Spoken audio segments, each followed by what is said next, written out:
좋은 아침입니다. 아침의 하나 뉴스 종합 비타민 아침의 매일경제 김우미입니다. 오늘의 일면 같이 들어가 볼까요? 매일경제입니다. 운동권 특권 정치 청산이 시대정신이다 라고 어제 한동훈 비대위원장이 얘기를 했습니다. 네, 국민의힘의 새 비대위원장이죠. 어제 이제 취임 첫날이다라고 볼 수 있을 것 같은데 여기 뒤에 보이시나요? 함께 가면 길이 됩니다라는 이 백보드도 같이 있었습니다. 지난 19일 사실상 비대위원장 자리를 수락하는 거 아니냐라는 얘기가 나왔던 바로 그날 한 얘기죠. 같이 가면 길이 되는 거 아닙니까?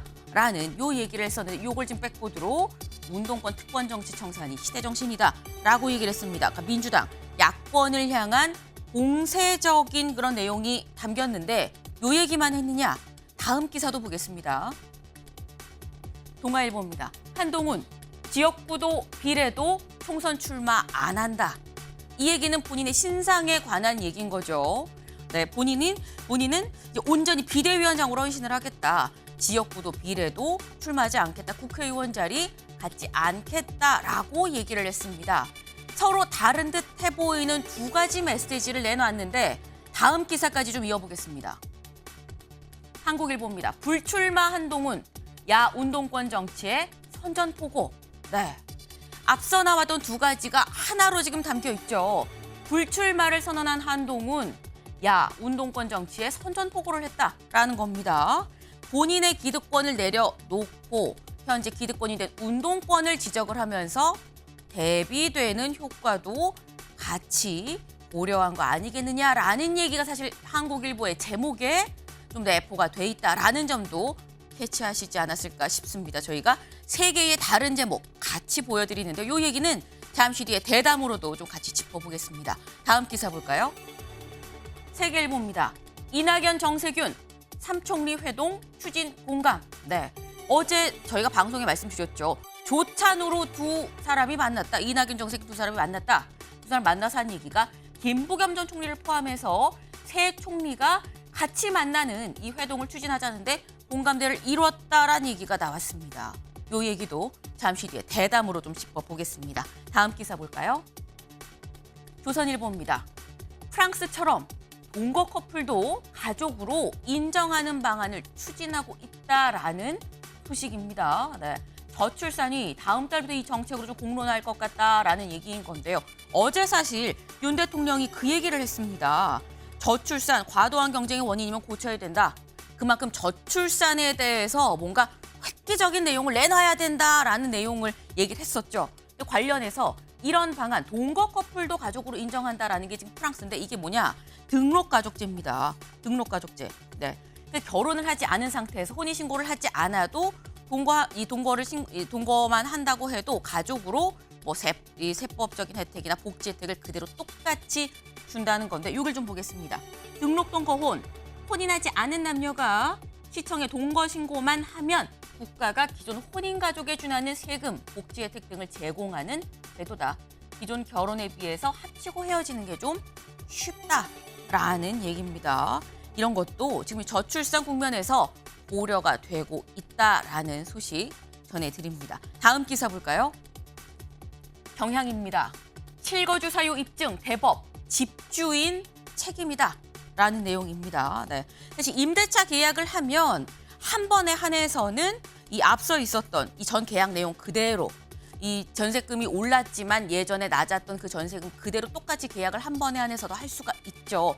다만 집주인이 제가 직접 들어와 살 겁니다. 제가 실거주할 겁니다. 라고 얘기를 하면 계약갱신을 할 수 없습니다. 그런데 일부 이런 일들이 지금 왕왕 일어나는 게 제가 들어와 살 겁니다. 라고 얘기하고 전세금을 올려서 다른 사람한테 전세를 주는 경우도 있다라는 거죠. 근데 이 경우 실거주한다는 이 부분에 대해서 대법원에서 이건 집주인이 증명할 책임이 있다. 실제로 본인이 실거주를 하는지 안 하는지 여부를 본인이 입증을 해라라고 판단을 내렸다라는 겁니다. 실거주 입증 기준이 임차인의 권한을 좀 더 폭넓게 해석하는 그런 쪽으로 나왔다라는 게 이 기사의 핵심이 아닐까 싶습니다. 다음 사진 기사 볼까요? 네, 뿌였습니다. 이게 흑백이 아니고요. 네, 실제 컬러 사진인데도 불구하고 이렇게 뿌였습니다. 이게 어디냐? 남산에서 바라본 서울 도심의 모습인데 뿌연 이유 미세먼지 때문인 거겠죠. 네. 요즘 날이 좀 풀렸습니다. 그렇게 막 영하 체감 20도다라고 얘기를 하던 게 엊그제 같은데 어제는 좀 따뜻했어요. 그제도 따뜻했고 따뜻하다 보니까 동장군이 물러가고 고농도 미세먼지가 그 빈자리를 채웠다라는 겁니다. 네. 마스크 잘 준비를 하셔야 될 것 같아요. 내일까지도 이 고농도 미세먼지가 계속된다고 하네요. 아침의 매일 경제 뉴스 종합 비타민. 네. 언제나처럼 TV로 보시다가요. 궁금한 점 유튜브 댓글로 남겨주시면 같이 좀 얘기를 해보겠습니다. 함께해 주실 분들 소개합니다. 안녕하세요.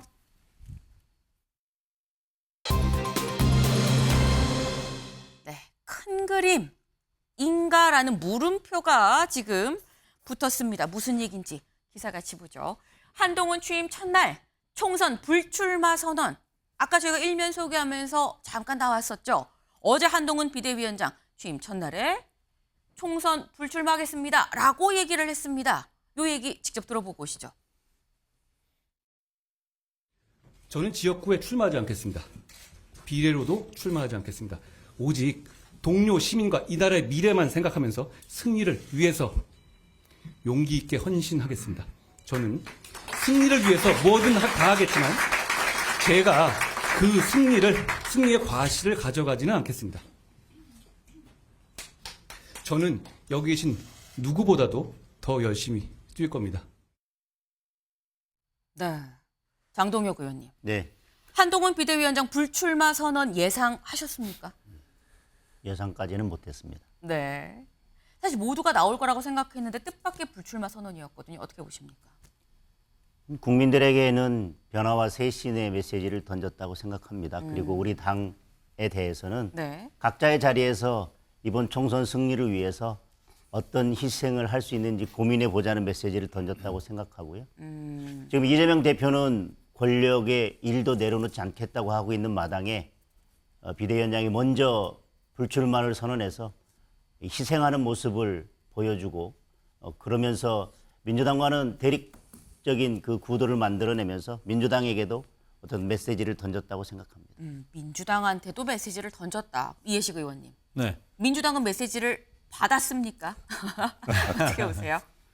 네, 저도 불출마까지는 전혀 예상을 못했는데 뭐 가만히 생각해 보면 지금 국민의힘이 비대위로 전환을 한 것이고 네. 이런 어떤 과감한 인적 청산, 인적 쇄신 이런 것을 이제 눈앞에 두고 있지 않습니까? 네. 이제 그런 차원에서 비대위원장이 불출마 선언을 한다라고 하면 이제 그것을 상당히 강렬하게 예고한 것이다. 이런 평가를 일단 할 수 있을 것 같습니다. 그런데 사실은 한동훈 비대위원장이 힘을 가지려면 한동훈 비대위원장이 하나의 그 차기 권력이어야 되는 거거든요. 네. 그리고 지금 국정 실패 때문에 국민의힘이 이까지 온 건데 윤석열 정권과 일정 정도 차별화할 수 있는 차별화까지는 아니다 하더라도 적어도 대등한 관계, 수평적인 당정 관계를 형성해 갈 수 있는 그런 가능성이 있어야 되는데 제가 볼 때는 그 가능성이 없어진 것 아닌가. 결국은 차기 권력으로서의 어떤 가능성을 포기한 것이다. 이것은 스스로 포기한 것인지 아니면 타에 의해서 포기당한 것인지는 몰라도 그런 의미가 오히려 더 중요하다. 저는 그렇게 생각합니다. 네. 지금 총선 불출마가 아니라 윤 대통령과의 차별화를 해야 되는 것 아니겠느냐라는 그런 말씀을 해주신 것 같아요. 네. 그런데 사실 한동훈 비대위원장이 어제 불출마 지금 두 분 다 예상을 못했다라고 말씀하셨어요. 사실 그럴 법한 게 김병민 최고위원님. 예. 당 차원에서는 이른바 한동훈 활용법이라고 해서 거짓말 살짝 보태면 5만 가지 방안을 정말 생각을 하고 있었거든요. 근데 불출마를 선언했습니다. 이게 당이랑 교감이 있었던 겁니까? 비상대책위원장이라는 자리에 취임하면서부터 네. 한동훈 위원장의 총선 출마에 관한 과거의 생각과 판이 완전히 바뀌게 됐겠죠. 생각해보면 왜 비상대책위원회를 출범했을까를 다시금 거꾸로 시계를 돌리면 인요한 혁신위의 시기로 돌아갑니다. 인요한 혁신위원장이 던졌던 기득권에 대한 포기, 네. 나에 대한 희생을 바탕으로 총선 승리를 이끌 수 있다는 게 국민적 환호를 받았는데 여기에 지난 지도부 체제가 그 내용들을 제대로 응답하지 않았고 결국은 지역구 출마를 끝끝내 내려놓지 못한 채 당대표직을 물러나게 된 거죠. 근데 지도부가 먼저 나서서 험지에 출마하던 불출마를 통해서 내가 갖고 있는 모든 걸 내려놓을 때 네. 나머지 있는 전체 선거판에서 무언가 희생을 담보로 한 전체 승리 공식으로 나아갈 수 있는 거거든요. 내가 내 것을 통해서 따뜻한 곳을 지키겠다고 선언하면서 어떻게 다른 사람들에게 새로운 희생을 강요할 수 있겠습니까? 어제 한동훈 위원장이 얘기했던 총선에 대한 불출마 선언을 통해서 아마 지난 인요한 위원장이 얘기했던 혁신과 쇄신의 수레바퀴가 훨씬 더 빠르고 강하게 굴러갈 가능성이 크다고 생각합니다. 인류한 혁신위에서 시작된 기득권 내려놓기의 연장선이다라고 또 말씀을 하셨어요. 이상식 실장님. 예. 근데 이게 뭐 희생이라고 한동훈 장관의 이제 불출마 선언이 희생이라고 말하는데 저는 그 반대로 책임 회피 아닌가 싶습니다. 지금 한동훈 장관이 뒤에 보면 처치를 인용해가지고 뭐 땅에서도 싸우고 바다에서도 육지에서도 싸운다고 했는데 처칠이 처한 그때 1940년도에 영국의 절박한 상황 이걸 이제 타개하기 위해서 전 국민한테 호소한 것 아니겠습니까? 만약에 그렇다면 한동훈 비대위원장도 네. 험지에 출마하셔야죠. 아니면은 비례대표 순위로 저 뒷순번을 받아가지고 결연한 의지로 싸워야 되는데 오히려 나오는 게 책임을 지는 거다. 예, 그렇습니다. 나와서 싸워야지 그게 책임을 지는 것이지 네. 뒷전에 앉아가 자기는 지휘하는 것. 저게 만약에 총선에서 실패하더라도 자기는 직접적인 책임을 지지 않겠다 하는 그런 책임 회피용 또는 더 나아가면은 압박용이죠. 자당 내에 이제 뭐 친윤들이나 아니면 영남 중진들에 대해서 내가 이렇게 희생하는 듯한 모습을 보면서 불출마할 테니까 당신들도 불출마하거나 험지 출마해라 하는 이런 책임 회피와 압박의 양자 겸용이다. 저는 이렇게 보고 있습니다. 책임 회피용이다라고 말씀을 하셨어요. 뭐 민주당에서는 그렇게 해석하려고 하실 수도 있을 것 같긴 합니다. 네. 우리의 결단과 희생을 애써 평가절하하고 싶은 마음은 있으실 거라고 생각하는데 분명한 희생이라고 생각합니다. 그리고 저는 차기 권력에 대한 포기다 이렇게 해석하는 것도 맞지 않다고 생각합니다. 정치에 있어서 이기는 것은 당선되는 것이 이기는 것이 아니라 매 순간 국민들에게 유의미한 메시지를 던지면서 그 이미지를 계속 쌓아나가는 것이 가장 확실한 승리라고 생각합니다. 어쩌면 지금 비대위원장으로서의 역할을 다하고 최선을 다해서 총선을 승리하고 그 다음에 분명히 이야기했습니다. 동료 시민과 또 나라를 위해서 내가 무엇을 할 것인지 그동안 살면서 계속 고민해왔고 네. 앞으로도 그렇게 할 것이다. 그리고 이번 총선을 반드시 승리로 이끌겠다라고 한다면 결국은 희생을 함으로써 저는 더 큰 정치로서의 행보를 시작했다. 그리고 그것이 국민들에게 총선에 출마해서 당선이라는 것보다는 더 큰 메시지를 던졌다고 생각합니다. 사직생 생직사의 느낌으로 첫 정치 첫발을 내디딘 거 아니겠느냐라는 말씀을 하셨는데 어제 이 한동훈 비대위원장의 불출마 선언을 보고 정청래 최고위원은 SNS에 이렇게 올렸습니다. 뭐라고 했느냐. 한동훈 강남, 영남 아니면 당선 가능성 없고 비례대표는 검사 공천에 차질을 빚을 것 같으니 고육지책으로 불출마를 선언한 것 아닙니까? 검사 공천용 자구책이다라고 얘기를 했습니다. 김병민 최고위원 어떻게 네. 보십니까? 정청래 최고위원의 시각에서 바라보고 논평을 한 것이겠죠.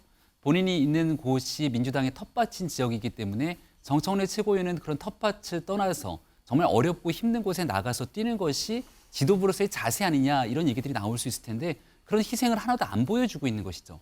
이 정청래 의원만의 얘기가 아니라 민주당의 이재명 대표도 마찬가지로 민주당의 텃밭, 양지라고 하는 곳에서 뛰고 있을 뿐 전체 선거를 진두지휘하고 흔들기 위해서 불출마를 선언하고 희생하거나 아니면 정말 어려운 곳에 나가서 뛰겠다는 의지를 피력해야 되는데 그런 모습을 보이지 않습니다. 비난을 위한 비난만을 쏟아내고 있다고 생각하는데요. 한동훈 위원장이 비대위원장이 취임하지 않았더라면 아마 어렵고 힘든 지역에서 선거판을 흔드는 큰 역할을 했을지도 모르겠습니다.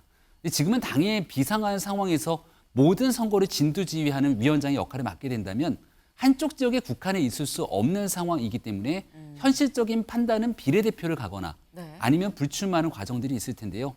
비례대표를 가는 것 또한 내가 갖고 있는 국회 권력의 기득권을 가져오겠다는 인식이 심어질 수 있는 것 아니겠습니까? 내가 가질 수 있는 모든 권력들을 다 내려놓고 뛰겠다는 것이고 네. 2012년도 박근혜 비대위 때는 박근혜 당시 비대위원장이 비례대표를 갔습니다. 2016년도 김종인 민주당의 비대위 때도 마찬가지로 비례대표로 그 직을 가게 됐는데 이렇게 가져갈 수 있는 권리조차도 내려놓을 때 네. 나머지 사람들에 대한 울림 있는 메시지로 당을 이끌 수 있을 거다라고 하는 생각이 듭니다. 네. 지금 김병민 최고위원은 지금 정청래 의원이 이렇게 얘기하지만 본인은 양지에 있는 거 아니냐. 민주당은 양지에 있고 험지가지 않고 불출마 선언도 없는데 왜 한동훈 비대위원장한테 뭐라고 그러는 겁니까? 라고 얘기를 했어요. 이상식 실장님. 아니 전쟁을 치르는 장군이 장수가 전쟁터에 있어야 되지 않겠습니까? 그래야 전쟁을 지휘할 수 있고 한데 네. 지금 한동훈 장관은 후방에 안전한 지금 참모본부에 앉아서 야전을 지휘하고 있다. 저는 이렇게 생각을 하거든요. 또 거기다가 왜 저는 또 책임 회피라고 주장하냐 하면은 가장 민감한 그리고 가장 중대한 이슈인 저기 김건희 여사 특검법에 대해서 한동훈 위원장이 어제 일체의 언급을 안 하셨거든요. 그건 뭐냐면 윤재욱 대표가 원내의 사안이다. 자기가 알아서 하겠다. 이렇게 네. 이야기하면서 쉴드 보호막을 쳐주고 있다는 거죠. 그래서 벌써부터 한동훈이라는 여당의 어떤 보물이랄까 이런 자기들로 봤으면 보물이겠죠. 이런 존재를 지금 보호하기 위한 여러 가지 지금 수단들이 강구되고 있는 것이다. 그래서 저는 전장에 직접 자기가 참전하지 않고 네. 뒤에서 저렇게 하는 것은 좀 책임 회피에 지나지 않는다. 저는 이렇게 보고 있습니다. 네. 사실 이건 정청래 생각이라고 볼 수 있는 건데 이해식 생각, 네, 이해식 의원님 어떻게 생각하십니까? 네, 우리 김병민 최고위원님께서 마포을에 대해서 그게 텃밭이라고 얘기를 했는데 사실은 마포을도 이렇게 만만치 않은 선거구죠. 험지라고도 할 수 있죠. 마용성 지역이니까요. 네. 그리고 최근까지만 해도 지방선거 직후에는 사실상 폐색이 짙었던 그런 곳입니다. 좀 옳지 않은 것 같고요. 그리고 중진에 대해서 말씀을 하셨는데 지금 뭐 정청래 의원도 중진이죠. 희생을 요구를 받을 만하다 이렇게 생각을 합니다. 그런데 지금 민주당은 3선 이상 중진들이 77%입니다. 네. 23%가 초재선이거든요. 네. 그러니까 아니죠. 제가 거꾸로 잘못 얘기했습니다. 초선이 77. 예, 초재선이 77%고 3선 이상 중진이 23%입니다. 네네. 당시 김은경 혁신위 때 민주당은 오히려 중진이 부족하다. 중진이 희귀자원이다. 그런 얘기까지 했었습니다. 그러니까 행정부의 아주 강력한 그런 힘을 견제할 수 있는 일종의 의회 권력에서 아주 좋은 의정 활동을 매우 잘하는 중진은 굉장히 중요하거든요. 그런 측면에서 보면 이렇게 중진이라고 해서 무조건 다 이렇게 내려놓고 불출마하고 이렇게 하는 것만이 능사는 아니고 그것은 잠시 선거 시기에 지금 국민의힘이 이 위기 상황에서 네. 위기 돌파를 위해서 뭔가 국민들께 뭐 각색을 한다 그럴까요? 이제 그런 측면에서 국민의힘의 어떤 곤궁한 처지를 반증하는 거다 이렇게 말씀드릴 수 있겠습니다. 네, 뭐 중진이라고 다 희생을 하는 것만이 능사는 아니다라는 말씀을 하신 것 같아요. 네, 다음 기사를 좀 이어서 보겠습니다. 불출마로 총선 배수진 쳤다. 친윤 중진의 당신들도 희생 압박. 아까 말씀 중에 잠깐 나왔죠. 나온 얘기 중에 결국 본인이 불출마를 하겠다는 얘기는 친윤 중진한테도 당신들도 희생하십시오라는 압박 차원 아니겠느냐라는 얘기가 될 수 있다는 겁니다. 근데 아까 김병민 최고위원께서 말씀하신 게 이게 결국은 처음 시초는 인요한 혁신위에서 쏘아 올린 거를 지금 한동훈 비대위원장이 받아서 희생 그 공을 받았다라고 말씀을 하셨거든요. 그럼 김 최고님. 네. 지금 이 인요한 혁신위원장이 쏘아 올린 쇄신 바통을 한동훈 비대위원장이 이어받았다고 본다면 어제는 첫날이었고요. 앞으로 추가적인 어떤 구체적인 압박 조치가 있을까요? 한동훈 장관의 압박 조치보다도 국민적 여론의 압박들이 거세지겠죠. 여론이 압박이다. 민주당 입장에서야 본인들이 내려놓고 있는 게 없기 때문에 한동훈 위원장이 하고 있는 애들을 애써 평가절하하려고 하겠습니다만 매 총선이 다가올 때면 얼만큼 내가 갖고 있는 기득권을 내려놓고 혁신하는지에 대한 혁신 경쟁이 최종적인 성패를 좌우합니다. 네. 이것은 우리 내부에서 국민의힘 스스로가 갖고 있는 기득권을 어떻게 내려놓을 수 있는 리더십을 가져가는지의 문제인데 네. 지난날 인요한 위원장과 김기현 지도부가 갈등과 마찰을 빚으면서 국민께 신뢰를 얻어내지는 못했거든요. 이걸 한동훈 위원장이 오자마자 제 첫 번째 일성으로 내 걸 내려놓은 겁니다. 아마 지난날 장제원 의원이 본인 스스로가 갖고 있었던 의회 권력을 무소속 나가도 당선될 수 있을 정도의 관리가 돼 있습니다만 내려놓은 거잖아요. 그 물꼬들이 앞으로 연이어서 터져나올 가능성이 매우 높다고 생각하고요. 한동훈 위원장이 또 비대위원회 쭉 꾸릴 것 아니겠습니까? 여기 있는 이른바 지도부에 있는 사람들이 네. 따뜻한 자리에서 내 거를 챙기겠다가 아니라 어렵고 힘든 지역에서 뛰거나 아니면 불출마하는 사람들을 전체가 다 같이 포진해 있다면 그런 일들이 국민들께 새로운 감동을 줄 수도 있겠죠. 네. 하나의 분위기, 하나의 문화가 형성되게 되면 국민적 여론은 이를 뒷받침하게 될 거고 이를 역행하거나 퇴행하는 모습으로 다른 길을 걷게 된다면 아마 본인 스스로도 그런 일들이 여론의 압박 속에서 하나둘씩 이런 희생을 담보로 자기 거 내려놓는 일들은 계속 이어질 수밖에 없을 거라고 봅니다. 국민 여론이 곧 압박이고 그런 여론을 한동훈 비대위원장이 출선에서 보였기 때문에 계속 분위기 흐름으로 만들어가지 않겠느냐라는 말씀을 하셨는데 관련해서는 만평이 하나 있었습니다. 만평 같이 볼까요? 네. 지역구 비례대표 X를 지금 치고 있죠. 한동훈 비대위원장 지금 지역구도 안 나가고 비례대표도 안 하겠습니다라고 얘기를 하고 있습니다. 불출마, 오직 동료 시민과 미래를 위해 헌신하겠습니다라고 얘기를 하는데 요 밑에를 좀 볼까요? 네. X를 친 이 칠판 위쪽엔 대선이라는 큰 글씨가 있습니다. 제목이 큰 그림이죠. 네. 한동훈 비대위원 승리 그러다 보면 점점점 대선. 네. 근데 이 얘기인즉슨 결국 대선을 바라보고 불출마 얘기를 한 거 아니겠느냐라는 얘기인 것 같아요. 근데 장동혁 의원님. 네. 정진석 비대위원장 때 그런 얘기를 했었습니다. 비대위원장의 역할은 다음 차기 지도부가 잘 출범하는 게 비대위의 역할입니다라고 얘기를 했었어요. 근데 지금 한동훈 비대위원장은 그럼 전당대회를 통한 당대표란 큰 그림을 그리고 있는 것이냐. 총선에 승리하고 전당대회도 해야 되는 건데 그런다고 하면 사실 공백이 있거든요. 국회 총선에 나가지 않는다고 한다면. 그렇다고 하면 차기 당대표까지도 생각을 하는 거 아니겠느냐라는 얘기도 나올 수 있습니다. 자리를 놓고 한동훈 비대위원장이 차기로 어떤 계획을 가지고 있느냐라고 저한테 물으시면 저는 잘 모르겠습니다. 그러나 아까도 말씀드렸지만 정치를 하면서 권력, 힘을 쫓지 않고 민심을 쫓다 보면 그 다음 자리나 아니면 국민들에게 저절로 마음을 얻고 그 다음 자리가 오는 것이지 뭐 어떤 자리를 염두에 두고 어떤 행동을 하게 된다면 저는 그것은 뭐 국민들로부터 멀어질 수밖에 없다. 지금 어쨌든 한동훈 장관이 결심한 것은 국민의힘의 총선 승리를 위해서 힘을 내려놓았다.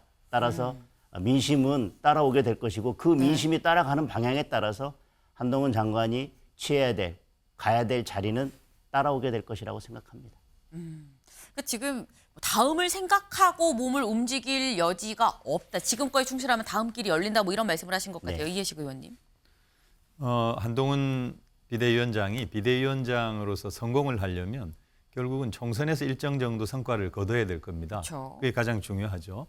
그러면 총선에서 성과를 거두려면 지난 실패를 잘 복귀할 필요가 있죠. 강서구청장 보궐선거에서 왜 국민의힘이 패했는가? 그것은 윤석열 대통령이 지나치게 개입해서 그렇지 않습니까? 후보도 선정하고 후보를 사면 복권까지 시켜가지고 후보를 냈단 말이에요. 그때 당시 김기현 대표는 부정적으로 생각했고 당하고는 완전히 동떨어진 결정을 윤석열 대통령이 독단적으로 내린 거죠. 그 결과 선거에 참패를 했습니다. 그래서 강서구청장 보궐선거 이후에 국민의힘이 총선에서 어느 정도 성과를 거두려면 결국은 수평적인 또는 대등한 당정 관계를 가지는 것이 가장 중요하다. 네. 그리고 그런 바탕 위에서 당이 독립적으로 공천이라든가 또는 총선에 대비하는 모든 시스템을 독립적으로 행사할 수 있어야 된다. 그런 차원인데 지금 한동훈 비대위원장은 윤석열 대통령의 아바타, 뭐 소위 윤바타라고 얘기할 정도로 거의 한몸이단 말이에요. 그래서 대통령께서나 아니면 한동훈 비대위원장도 저는 아직까지 검사 티를 벗지를 못했다. 검사 동일체 원칙에 입각해서 거의 한몸으로 움직이는 홍준표 대구시장의 표현에 빌면은 직할체제로 가져갔기 때문에 과연 다음 총선에서 국민의힘이 성과를 거둘 수 있는가? 극히 비관적이다. 이렇게 보는 거죠. 그래서 한동훈 비대위원장의 활로는 결국 윤 대통령과 어느 정도 거리를 둘 것인가, 그리고 또 어떻게 차별화할 것인가, 거기에 성패가 달려 있다 이렇게 생각합니다. 한동훈 비대위원장이 정말 대선이랑 큰 그림을 그린다면 비대위원장으로서 총선에 승리해야 되는데 총선에 승리하는 방법은 차별화다. 독립된 길을 걸어야 된다라는 조언을 이해식 의원님 주셨어요. 네. 지금 한동훈 비대위원장 어제 불출마 선언을 했다라고 저희가 말씀을 쭉 드렸는데 불출마 선언만 한 건 아니었죠. 다른 얘기도 했습니다. 다음 기사 볼까요? 한동훈 민주당 숙주로 수십 년 굴림. 운동권 특권 정치 청산. 네. 민주당 운동권에 대해서도 굉장히 강도 높은 비판 발언을 쏟아냈습니다. 그 얘기도 들어보고 오시죠. 중대 범죄가 법에 따라 처벌받는 걸 막는 게 지상 목표인 다수당이 더욱 폭주하면서 이 나라의 현재와 미래를 망치는 것을 막아야 합니다. 그런 당을 숙주 삼아 386이 486, 586, 686 되도록 썼던 영수증 또 내밀며 대대손손 국민들 위에 군림하고 가르치려 드는 운동권 특권 정치를 청산해야 합니다. 이재명 대표의 민주당이 운동권 특권 세력과 개딸 전체주의 세력과 결탁해서 자기가 살기 위해서 나라 망치는 것 막아야 합니다. 네. 운동권이 민주당을 숙주로 삼아서 특권 정치를 계속하고 있다. 청산해야 된다라고 얘기를 했습니다. 이상식 실장님 어떻게 네. 들으셨습니까? 아니 비대위라는 것이 자기들이 잘못한 것이 있기 때문에 비상 상황이라서 비대위가 발생한 것이 아니겠습니까? 그러면 자기 진영에 대한 통일한 반성부터 선행돼야 되고 그렇다면 이제 지금의 수직적인 당청 관계에 대한 반성. 그래서 나는 윤 대통령하고도 조금 이렇게 대립각을 세워서 뭐 제 목소리를 내겠습니다라는가 이런 목소리가 나와야 되는데 지금은 상대편 진영을 공격하는 데만 지금 신경을 쓰고 있습니다. 지금 과거 운동권 비판하시는데 저는 한동훈 장관이 현직 장관이실 때 국회에 나가셔가지고 뭐 야당 대표의 범죄 사실이나 이런 데 대해서 조목조목 뭐 이런 모습이 마치 특수부 검사를 연상케 했다면은 어제 비대위원장으로 나오셔가지고 운동권 세력에 대해서 저런 뭐 여러 가지 국민들이 다 아는 사실을 또다시 상기시키면서 비판한다, 숙주라는 표현을 한다. 저는 마치 이번에는 특수부 검사가 아니고 공안부 검사가 되신 게 아닌가. 저는 그런 생각이 듭니다. 지금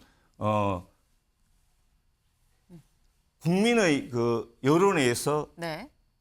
여당이 이제 비대위원장을 하면서 인적 혁신을 한다고 했는데 네. 그게 지금 아니고 김기현 대표, 장제원 같은 저런 분들 폭력적인 굉장히 거친 방법으로 몰아내신 게 바로 윤심 아니겠습니까? 그래서 그 윤심을 저는 떨쳐내고 민심을 바라보겠습니다라는 이런 분명한 메시지를 내야 되는데 그런 긍정적인 메시지, 자기 반성의 메시지는 내시지 않고 지금 다른 당을 공격하면서 운동권 저렇게 과거로 회귀하는 듯한 부정적인 네거티브한 방식으로 취임 일성을 낸다. 저는 굉장히 한동훈 비대위 체제에 큰 그림자를 드리우는 것이다. 저는 이렇게 보고 있습니다. 네, 지금 이상식 실장님 얘기랑 어떻게 보면 비슷한 흐름의 얘기를 박용진 의원이 어제 자신의 SNS에 글을 올렸습니다. 뭐라고 올렸느냐?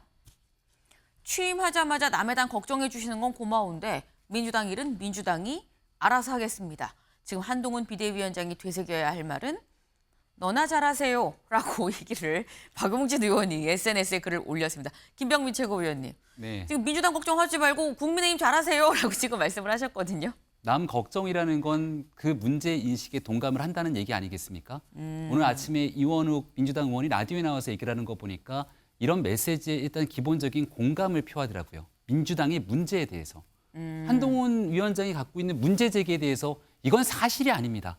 민주당은 그런 당이 아닙니다. 라고 얘기할 수 있는 민주당 의원들이 있으면 손을 들고 나와서 반박을 해보시기 바랍니다. 그런 내용들에 대한 반박이 안 되니까 한동훈 위원장이 국민의힘 혁신하라 그랬지 언제 민주당 공격하라 그랬냐 이런 방식의 얘기들을 하게 되는데요. 최선의 수비는 결국은 공격이다라고 하는 메시지가 있는 것처럼 민주당 입장에서 시종일관 검찰 프레임으로 윤석열 정부에 대한 심판으로 정치 공세를 몰아가고 있습니다.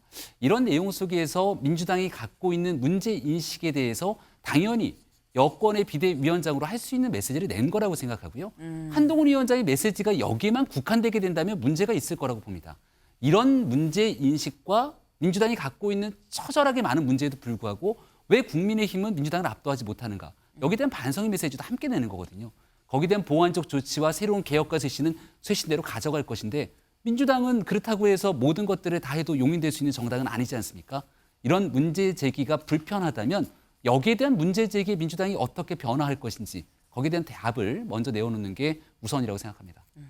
한동훈 비대위원장의 지적이 그럼 틀렸다는 것이냐, 틀린 건 아니지 않느냐, 자당 의원도 인정을 했다라고 지금 말씀을 하셨는데, 하지만 또 이런 얘기도 나오긴 합니다. 다음 경향 기사 같이 볼까요? 네, 나은 정치 말하며 반민주당 구호만, 사실상 선전포고문. 네, 지금 약간 뭐 흐름을 좀 약간 같이 하는 것 같습니다. 아니, 국민의힘 비대위원장 국민의힘 얘기를 해야지 왜 민주당 얘기를 하는 겁니까? 라고 아까 이상 실장님 말씀을 하셨는데, 지금 그런 취지의 제목인 것 같아요. 왜 나은 정치를 얘기하면서 반민주당 얘기만 얘기를 하느냐라는 건데, 김영미 최고위원께서는 아니 근데 뭐 민주당이 그럼 그렇지 않다는 건 아니지 않지 않느냐라고 또 말씀을 하셨어요. 근데 그렇다고 해도 장동혁 의원님, 네. 민주당 문제는 민주당 문제고 국민의힘 내부 자성의 어떤 목소리에도 좀 약간 인색하지 않았느냐라는 평가도 나오긴 합니다. 그 부분은 어떻게 보세요? 저는 어제 그 취임하면서 네. 내 메시지의 맥락을 보았으면 좋겠습니다. 민주당의 상황이 이런데도 불구하고 왜 국민의힘이 국민들로부터 마음을 얻지 못하냐. 민주당의 상황은 이렇다. 궁극적으로 우리 반성이다. 뭐 그래서 우리가 어떻게 해야 되겠냐. 정부 여당은 이러이러한 정책을 가지고 야당이 하는 것은 약속에 불과하지만 우리가 이야기하는 것은 바로 실천이 될 수 있는 것이다. 정부 여당의 힘이란 건 그런 거 아니냐. 그래서 우리가 정부 여당으로서의 그런 장점들을 살려서 총선에서 반드시 승리하자. 네. 그리고 나부터 쇄신하겠다. 우리 한번 같이 가보자. 뭐 이런 맥락에서 나온 이야기이기 때문에 네. 그런 전체적인 맥락을 보아주셨으면 좋겠습니다. 민주당을 공격하자라는 게 아니고, 민주당이 이런 상황에서도 우리가 사랑을 받지 못하는 건, 국민적 민심을 얻지 못하는 건 우리가 반성해야 될 부분이라는 데 방점이 있지 않겠느냐라는 말씀을 하셨어요. 근데 아까 얘기 중에 계속 중간에 나오던 얘기가, 특히 이해식 의원이 반복해서 말씀을 하셨죠. 당정 관계, 이게 제일 중요하다라고 말씀하셨는데, 관련해서도 어제 얘기가 나왔습니다. 다음 기사를 좀 볼까요? 한 김건희 특검 총선용 악법 당과 대응 논의 즉답은 피해 윤재옥 원내 사안 내 책임입니다. 라고 얘기를 했습니다. 이 얘기 직접 들어보고 오시죠. 대통령실과 당이 특검 조건부 수용도 안 된다고 뜻을 모았다는 보도가 나왔는데요. 오늘부터는 제가 여당을 이끄는 비상대책위원장이기 때문에 당과 충분히 논의된 당으로부터 충분히 논의된 내용에 대해서 책임 있게 발언을 드리고 그걸 과감하게 실천할 것이라는 말씀을 먼저 드립니다. 원내 법안과 관련된 사안이기 때문에 제가 책임 있게 처리해야 된다고 생각하고 있습니다. 이제 비대위원장이 취임하시고 나서 입장이 있다면 그 입장도 존중해서 제가 판단하겠습니다. 뭐 제 개인적으로 결정하는 건 아니죠. 당의 입장이 있습니다. 당의 입장을 공식적으로 정리하겠다 이런 이야기입니다. 그 결과에 대한 책임은 원내대표 개인이 지겠다는 뜻입니다. 네. 한동훈 비대위원장 어제 기자들이 물어봤을 때 거기에 대해서는 김건희 특검은 총선용 악법이라는 점은 유효하다라고 얘기를 했습니다. 근데 그 얘기 지난 19일에 얘기했을 때 이렇게 얘기했었죠. 법 앞에 예외는 없어야 된다. 다만 독소 조항이 들어있다라고 얘기를 했었습니다. 그래서 이게 선전선동하기 좋은 시점을 좀 특정해서 만들어진 악법이다. 그러니까 악법이라고 얘기를 한 점은 똑같은데 법 앞에 그 당시 예외는 없어야 된다라는 얘기를 해서 그러면 총선 뒤에 특검을 하겠다는 건가라는 얘기가 나왔었습니다. 근데 어제 물어봤을 땐 악법이다라고 얘기를 하면서 한 얘기가 제가 지금 비대위원장이 됐으니 당과 논의를 해서 결정하겠다. 근데 그 당이라고 볼 수 있는 윤주혁 원내대표의 얘기도 같이 지금 들어보셨죠. 윤주혁 원내대표는 이거는 원내 사안이고 내 책임입니다. 라고 얘기를 했습니다. 근데 그렇다고 하면 김병민 최고위원님. 김건희 특검법, 그러니까 김건희 여사 특검법 관련해서 한동훈 비대위원장은 살짝 옆으로 좀 물러나 있게 되는 상황이 되는 겁니까? 한동훈 위원장한테 모든 스포트라이트가 집중되는데요. 네. 한동훈 위원장이 이 내용에 대해서 A다, B다, C다라고 얘기하는 순간 당의 입장이 그로 정리가 끝나는 것처럼 보여지지 않겠습니까? 근데 얘기하고 있는 것처럼 저도 당의 지도부에 3번 동안 최근 몇 년 동안 있어 봤는데 대표의 역할과 원내대표의 역할들이 상호 협력적 보완 관계 역할이 있습니다. 특히 원내에서 법안 처리 등에 대한 내용들은 원내대표가 전적으로 주도권을 갖고 움직이게 되는데 여기에 당대표는 본인의 의력을 피력하지만 원내 이슈에 대해서 당대표가 모든 결정 권한을 갖고 있는 것은 아니거든요. 네. 더군다나 한동훈 위원장 같은 경우는 원외 비상대책위원장으로 당을 끌고 있는 상황이라 본인에 대한 견해를 전적으로 윤재옥 원내대표에게 얘기할 수 있겠죠.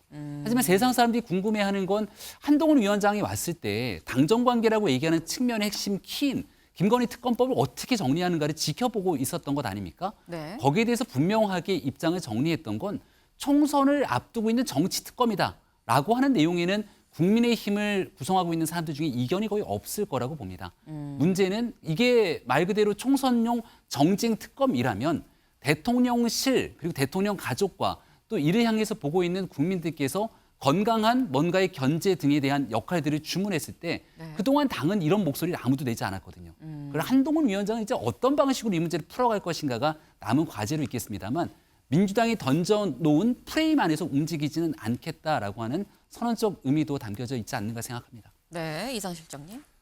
조금 전에 이제 그 만평에서 네. 한동훈 비대위원장이 이제 큰 그림을 그린다. 뭐 이런 이야기를 한 것을 본 적이 있는데 큰 그림, 큰 일을 하려면은 결정도 자기가 하고 책임도 자기가 져야 되지 않겠습니까? 그래야지 이제 그게 리더의 본분인데 지금 한동훈 장관은 가장 민감한 당장 내일로 지금 처리가 예정돼 있지 않습니까? 김건희 특법에 대해서 애매모호한 태도, 대통령은 대통령이고 당은 당이다. 우리는 우리 일을 하면 된다. 이런 식으로 이야기를 하고 있습니다. 거기다가 윤재옥 원내대표는 원내 일이기 때문에 자기가 알아서 하겠다. 이런 식으로 책임을 윤재옥 대표가 약간 떠넘기는 책임 회피. 아까도 제가 말씀드렸지만 책임 회피용의 그 의의를 강하게 구사하고 있는데 이렇게 해서 한동훈 비대위원장이 정말로 큰 전쟁, 총선이라는 큰 일을 지휘하는 장군의 역할, 장수의 역할을 수행할 수 있겠는가 저는 굉장히 심각한 의문이 드는 것입니다. 이렇게 하면 안 되는 거 아니냐라 말씀하셨는데 사실 어제 한동훈 비대위원장이 수직적 당정관계, 수평적 당정관계 여기에 대해서 물은 기자들의 질문에 궁중 암투를 비유하면서 이런 얘기를 했습니다. 들어보고 오실까요? 대통령과 여당, 여당과 대통령, 여당과 정부는 헌법과 법률의 범위 내에서 각자 할 일을 하는, 국민을 위해서 할 일을 하는 그런 기관입니다. 각자 상호 협력하는 동반자 관계라고 하는 것이 옳겠습니다. 우리는 우리의 할 일을 하면 되는 것이고 대통령은 대통령의 할 일을 하면 되는 것입니다. 저는 그렇게 일하겠습니다. 저는 지금까지 공직생활을 하면서 공공선을 추구한다는 한 가지 기준을 생각하면서 살아왔고요. 그 과정에서 누구를 맹종한 적 없고 앞으로도 그럴 겁니다. 네. 이게 지금 뭐 당정 관계가 궁중 암투처럼 이런 식의 궁중 암투가 끼어들 자리가 없다라고 얘기를 했습니다. 그다음에 당정 관계는 누르고 막는 뭐 그런 관계가 아니다라고 지금 얘기를 한 것 같아요, 장 의원님. 지금 윤재욱 원내대표나 한동훈 비대위원장이 말씀하신 것은 저는 지극히 원론적인 말씀이라고 생각을 합니다. 그동안 원내 사안, 뭐 예산이든 법안이든 이런 원내 사안에 대해서 원내대표가 의사결정을 하는 과정을 보면 중진들과 상의를 하거나 최종적으로는 의원총회에서 의원들의 의견을 모아서 결정을 했고 의원총회 때마다 윤재욱 원내대표는 계속해서 이런 말씀을 해주셨습니다.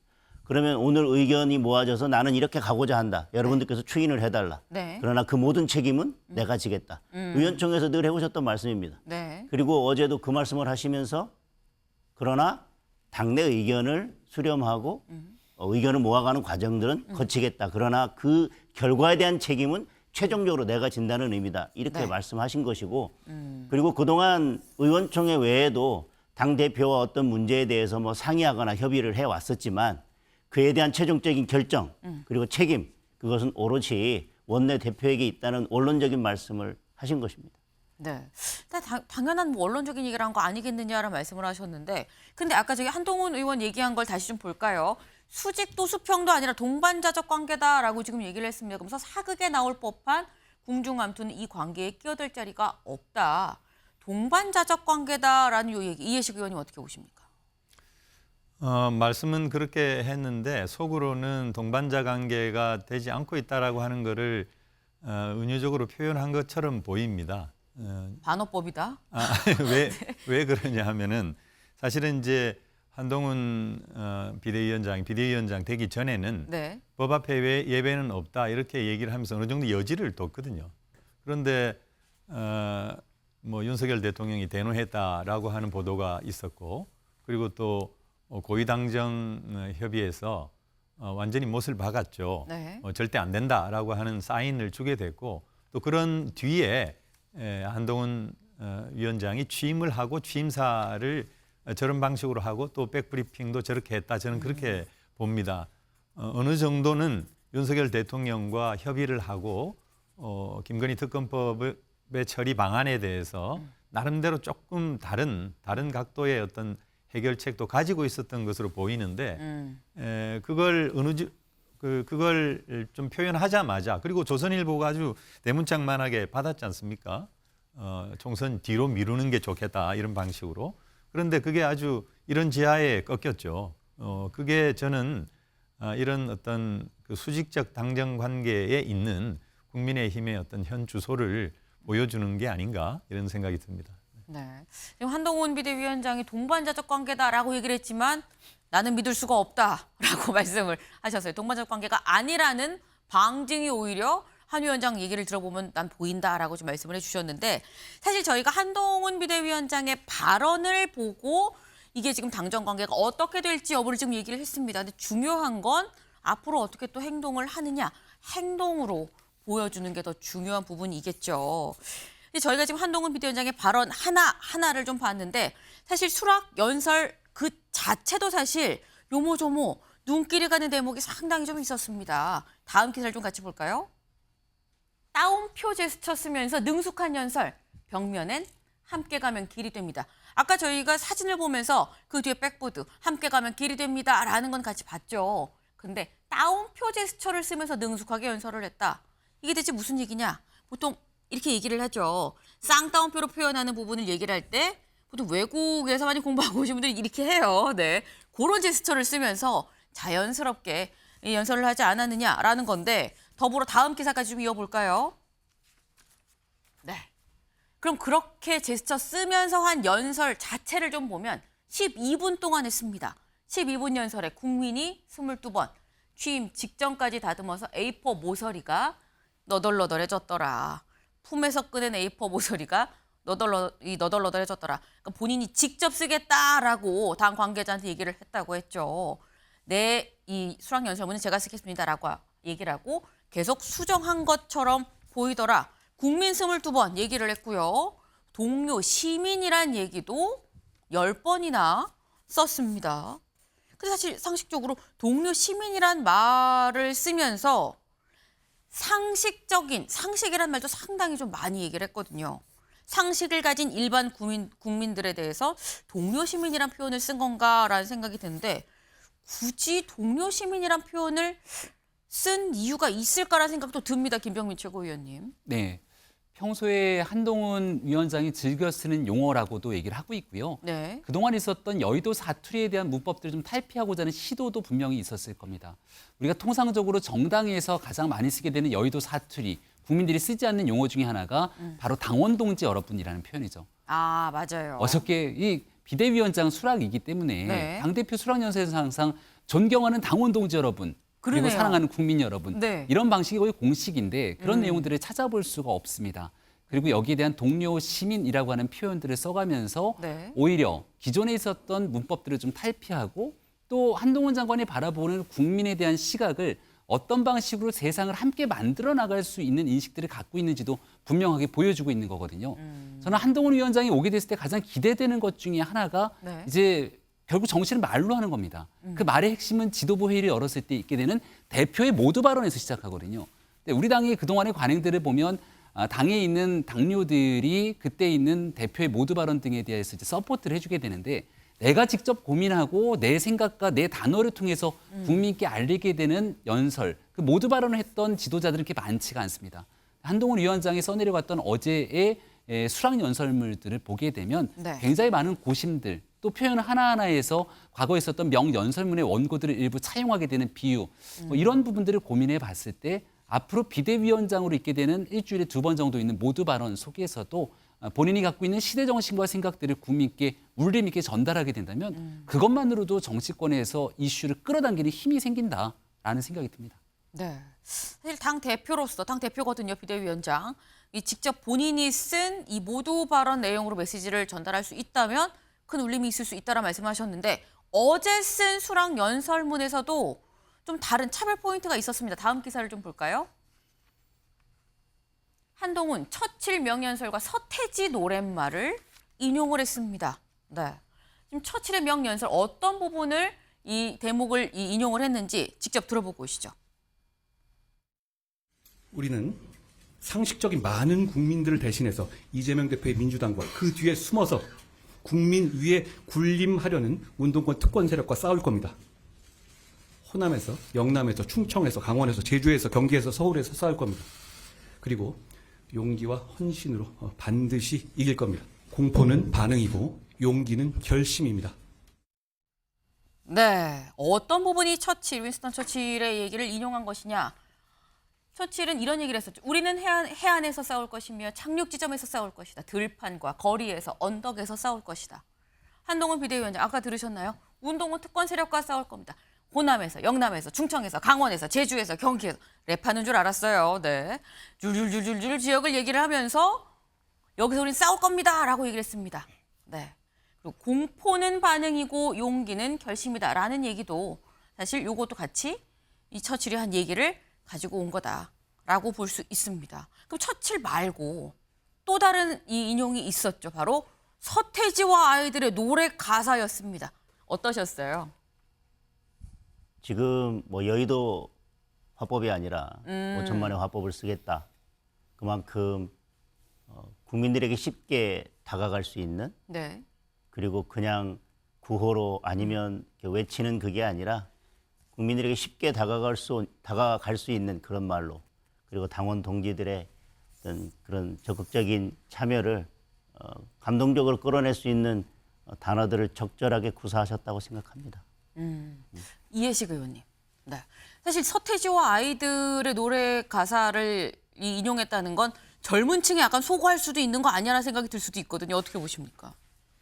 한동훈 장관의 어떤 기지가 빛나는 그런 뭐 측면이 있다 이렇게 생각합니다. 네. 그런데 중요한 건 이제 저런 건 아닌 것 같아요. 처칠의 뭐 이렇게 명연설을 뭐 차용을 한다든지 서태지 노랫말을 차용을 한다든지 뭐 그럴 수는 있는데 사실은 이제 더 중요한 것은 비대위원장 수락 연설이잖아요. 당을 이끌 사람이니까 그것도 집권 여당을 이끌어가야 될 사람이기 때문에 하나의 어떤 그 비전을 보여줘야 되고 그리고 또 지금 현재를 잘 진단해야 되는데 앞서 얘기가 있었습니다마는 지금 이렇게 국민의힘이 이르게 된 데 대한 반성과 성찰은 없고 그리고 또 야당을 선멸 대상, 괴멸 대상으로 놓고 있지 않습니까? 적어도 인정하고 또 존중해주고 그리고 또 협상 파트너로서 서로 이렇게 타협하고 절충하는 그런 관계 모색이 중요한데 비대위원장이 완전히 그 2차 대전 나치와 싸우는 그런 적처럼 묘사를 하는 것은 옳지 않다. 그리고 개딸 전체주의, 운동권 특권 세력 이렇게 상대를 한마디로 적으로 낙인을 찍었는데 국민들께 적어도 그 국민의힘 지지자는 몰라도 일반 다수 국민들께 호소력 있는 그런 내용은 아니었다 이런 판단입니다. 네, 김병민 최고위원님. 네, 뭐 서태지와 아이들의 노랫말이 뉴스가 될 정도로 회자가 됐는데요. 일단 이 내용이 좀 의미가 있는 건 한동훈 위원장이 X세대라고 불리는 70년대 상징 아닙니까? 네. 90년대 문화 대통령이라고 불렸던 이 서태지와 아이들 같은 경우는 사실 20대, 30대한테는 큰 반응은 없죠. 근데 적어도 저희 나이 때인 40대 이상의 그 X세대를 살았던 그 많은 사람들 입장에서는 서태지와 아이들이 갖고 있었던 그 아련한 추억들을 다 갖고 있을 겁니다. 한 1년째 두문불출하다가 SNS에 글 하나를 썼던 내용들을 갖고도 지금도 아 서태지가 이렇게 지내고 있구나를 생각하는 사람들이 있을 정도거든요. 근데 뭐 그런 방식의 차용을 통해서 우리 당의 가장 취약 세대가 지금 40대인데 여기에 대한 호소력 있는 메시지를 낼 수도 있는 사람이라는 상징이 하나 있고요. 그리고 두 번째는 과거 이준석 전 대표가 처음 전당대회에서 당대표가 됐을 때 임재범의 너를 위해라고 하는 노랫말을 차용해서 수락연설을 했습니다. 네. 불안한 눈빛과 그걸 지켜보는 너. 이 내용이 화제가 됐는데 네. 불안해하지 말라고 했지만 상당히 불안했던 결과의 끝을 맺게 됐는데요. 지금이 바로 그 순간이고 네. 그때라고는 환상 속의 그대의 노랫말이 마지막 끝끝내 현실이 되게 된다면 이길 수 있는 기대감과 희망을 가지고 총선을 앞두고 있는 한동훈 위원장의 멋진 그래도 비유를 통한 연설문이 아니었나 생각합니다. 네. 저희는 다음 키워드로 빨리 넘어가 보겠습니다. 고깃집입니다. 갑자기 아침부터 웬 고깃집 기사 볼까요? 이준석 오늘 노원구 식당서 탈당 회견. 네. 오늘 오후 3시 노원구 상계동의 한 고깃집에서 이준석 전 대표 탈당 기자회견을 할 예정입니다. 네.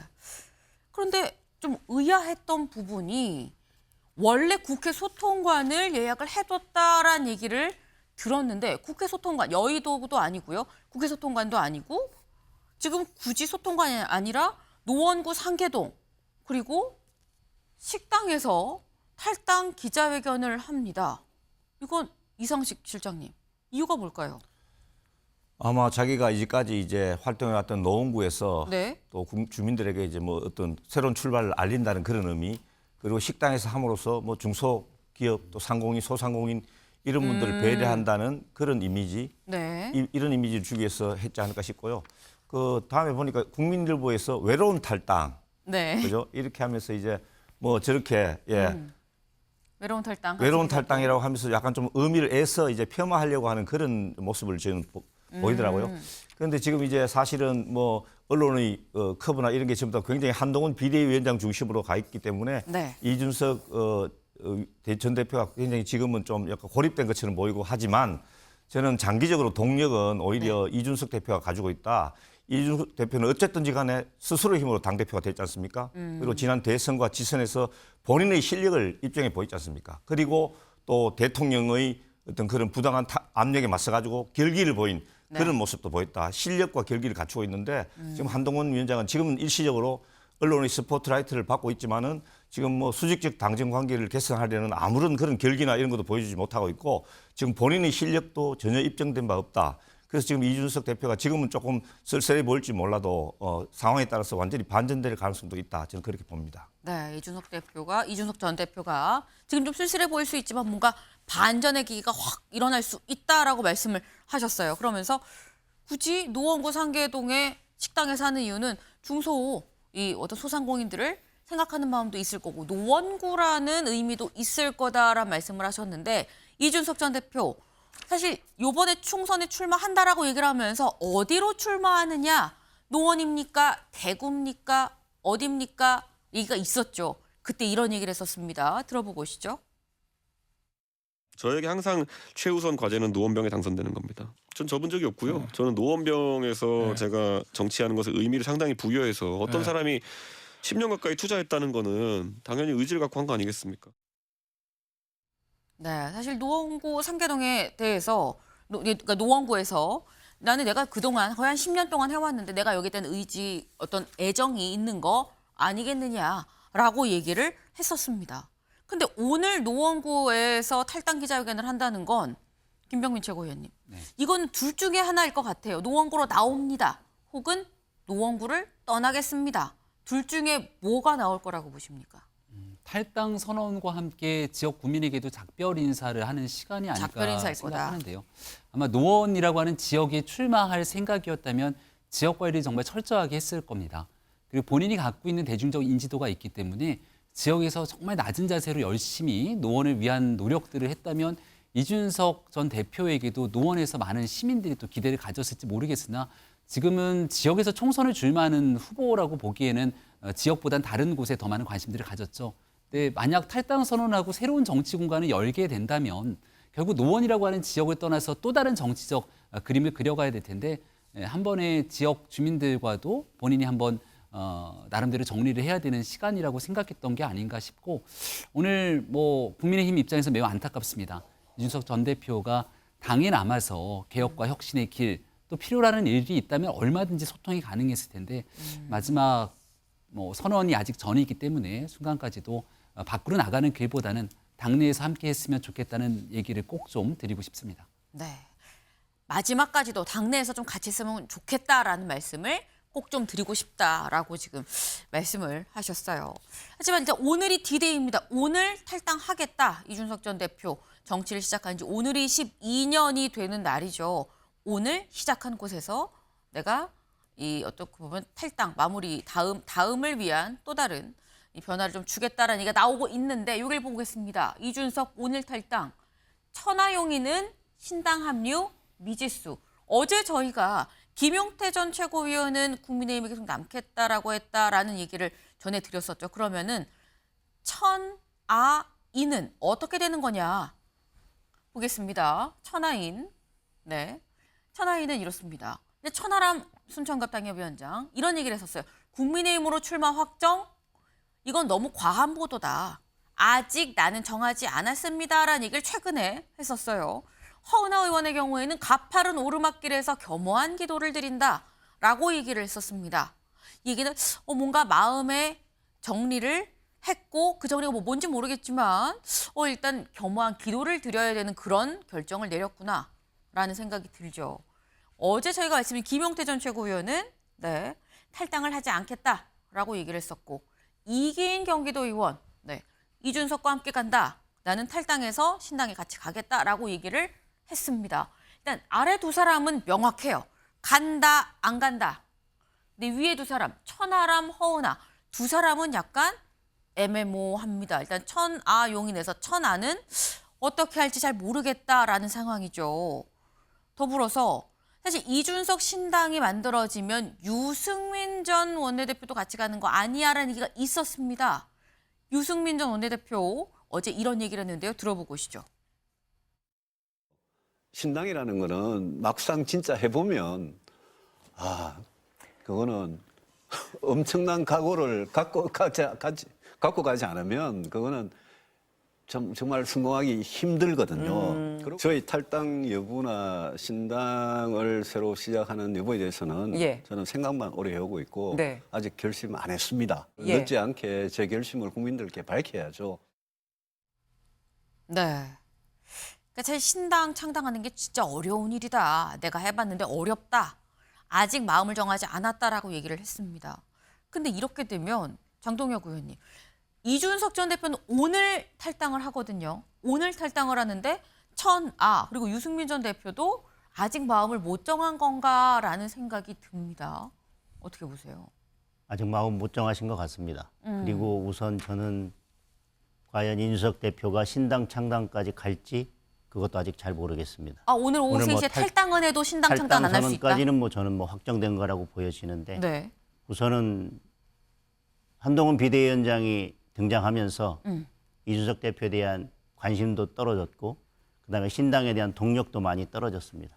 이 상황에서 과연 그리고 두 분 그리고 유승민 전 원내대표도 같이 합류할지 여부에 대해서 아직 확실하지 않은 상황에서 과연 신당을 창당할 수 있을까? 그것이 저는 오늘 소통관에서 식당으로 장소가 바뀐데 어떤 영향이 있지 않을까 싶기도 하고요. 우선은 지금 신당 창당까지 나아가는 데는 너무 많은 험난한 길들이 있다고 생각하고 물론 그것이 저는 이준석 대표의 정치적인 그릇의 크기라고 생각합니다. 이 상황에서 어떤 선택을 할 것인지. 네. 그리고 이준석 대표를 지금 저희 국민의힘에서 안아야 되느냐 아니냐라고 하는 것은 단순히 이번 총선 승리에 도움이 될 것이냐 아니냐 그것만 놓고 따질 것은 아니고 앞으로 길게 보고 이준석 대표가 우리 당에 들어왔을 때 어떤 모습으로 어떻게 화학적 결합 또는 물리적 결합을 할 것인지에 대한 고민까지를 아울러서 해야 된다. 그리고 이준석 대표가 가지고 있었던 MZ세대에 대한 어떤 영향력과 그 지지 기반은 한동훈 비대위원장이 오면서 어느 정도 우리가 그 기반을 흡수할 수 있는 여건은 마련되었다. 여러 가지 것들을 고려하면서 우리 국민의힘에서 이준석 대표를 어떻게 끌어안을지 아니면 이준석 대표와 어떤 관계를 유지할 때에 대해서 좀 더 고민을 해봐야 될 것 같고 그런 차원에서 이준석 대표도 신당 창당까지는 많은 고민이 있을 것 같습니다. 제가 만약 지금 이준석 대표라면 탈당은 이미 선언한 것이니까 어쩔 수 없다 하더라도 그 이후의 행보에 대해서는 정말 고민이 많을 것 같습니다. 오늘 오후 3시에 탈당 기자회견을 할 수 있지만 탈당에 이어서 신당까지 가는 거는 생각이 많을 수 있다라고 말씀을 하셨어요. 오늘 관련해서 만평이 하나 있었습니다. 만평 같이 볼까요? 네. 국민의힘 비대위의 한동훈 비대위원장이 열기구에 타고 있고요. 이준석 전 대표가 신당이랑 풍선을 들고 올라와 있습니다. 두 사람이 만나려면 한동훈 비대위원장이 손을 내밀든지 이준석 전 대표가 손을 내밀든지 풍선과 열기구 사이에 어떤 다른 끈이 연결이 되든지 해야 될 겁니다. 그게 앞으로 오늘 오후 3시 이후에 어떤 상황이 벌어질지의 종합 축소판이다라고도 볼 수 있겠죠. 지켜볼 부분입니다. 다음 키워드 넘어가 보죠.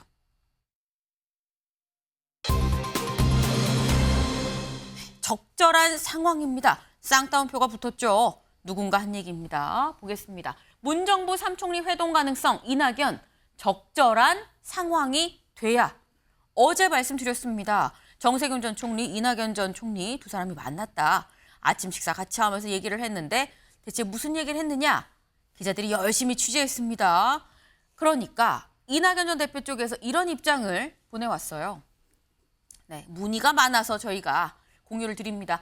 일단 두 사람 만나서 국가와 민주당의 문제에 대한 우려를 공유를 했고 적절한 상황이 조성이 된다면 김부겸 전 총리를 포함한 3총리 회동을, 새 총리의 회동을 추진할 수 있다는 데 의견을 같이 했다라고 입장을 밝혔습니다. 근데 그렇다고 한다면 여기서 말하는 적절한 상황은 어떤 상황이냐? 직접 이낙연 전 대표한테 집요하게 물어봤습니다. 이 전 대표 뭐라고 얘기했는지 들어보시죠. 적절한 상황이라면 좀 어떤 노력이 좀 있어야 된다거나 생각하시는 거예요? 네, 의미가 있어야 되겠지요. 네. 적절한 상황이 조성되지 않는다면 모임도 어려워질 거라는 뜻도 되고요. 네, 뭐가 적절한 것이냐, 의미 있는 자리가 돼야 한다는 뜻이겠죠. 네. 네, 기자들이 물었습니다.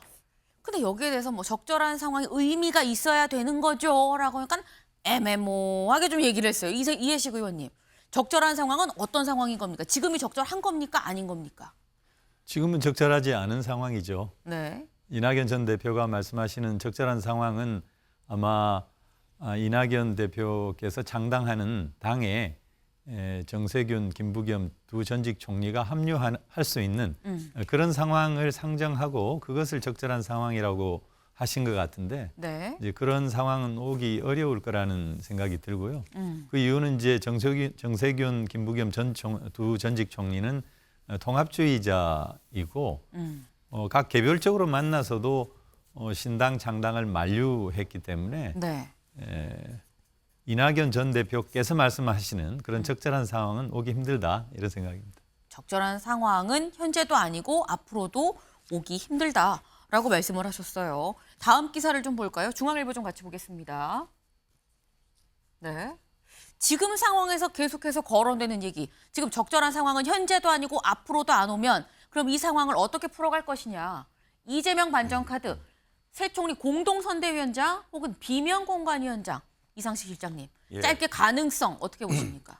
글쎄요, 저 가능성에 대해서는 저도 뭐 잘 모르겠습니다. 그렇지만 이재명 대표께서 굉장히 지금 고심을 하고 있는 것은 틀림없는 사실인 것 같아요. 사람들 이야기를 들어보면 어떤 돌파구를 모색하기 위한 어떤 생각을 하고 계신다 이렇게 들었는데요. 저도 진짜 저희들 같이 이제 총선에서 뛰고 있는 사람들은 정말 저도 사실은 오늘 방송이 마지막일 것 같은데 네. 이재명 대표한테 정말로 간곡하게 호소드리고 싶은 것이 네. 이재명 대표께서 조금만 양보하시면 우리는 크게 이길 수 있다고 생각하거든요. 그래서 정말로 이재명 대표님께 전략적으로 조금만 양보하시라고 말씀드리고 싶습니다. 저는 이재명 대표가 고민이 많을 텐데 조금만 양보하십시오라는 개인적인 조언도 같이 주셨습니다. 네, 저희가 준비한 소식 오늘 여기까지입니다. 오늘도 좋은 하루 보내세요.